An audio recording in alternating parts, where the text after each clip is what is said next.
from the business sector and other sectors, that there is a demand so that when those children do graduate from whether it's high school or college or some type of technical program, that success in life includes economic viability for them. So as we look at what we're doing as a district, both with our public charter schools, and I think it's important that while charters are governed by their own boards, they do have a contractual relationship with the district, and they are public schools.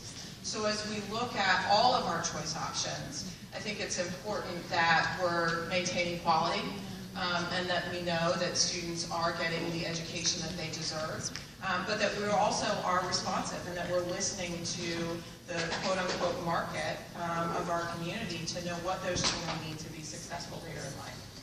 Dr. B, do you anticipate the metamorphosis you're going through to continue beyond what you just recently announced?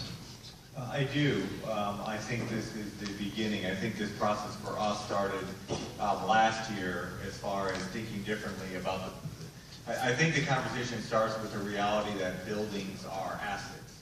Buildings are owned by the community. They are funded and invested through taxpayer dollars. But buildings by themselves become buildings and not educational environments when children are not attending, when parents are opting out, and performance is not increasing.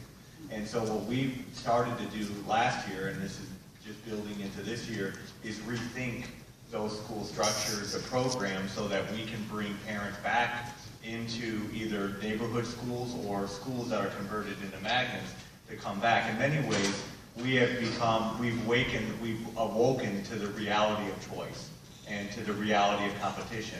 And I think we've gotten much better over the last 3 years. In particular, that's why one reason why the charter school enrollment has increased, especially 3 years ago to 2 years ago, and now it's starting to plateau a little bit.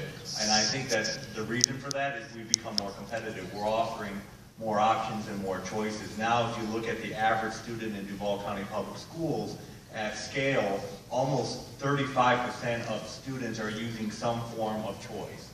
Magnet, dedicated magnet, non-dedicated magnet, charter, career academies, or lastly, special transfers, which is very important for us, because you may not want to go to your boundary school, and you shouldn't have to go to your boundary school if you're a parent. You're not satisfied with that boundary school. But we want you to pick another traditional Duval County Public Schools. If a parent picks a charter school, then more power to them. But it's our responsibility to continue to be competitive. And that's really one reason why I think the charter school growth has started to, I wouldn't say cap, but plateaued, because we've become more aggressive. And I think the average parent is recognizing, again, not every charter school is created equally. Just like every traditional public school is not created or established or functioning equally at the same time. And the boundary school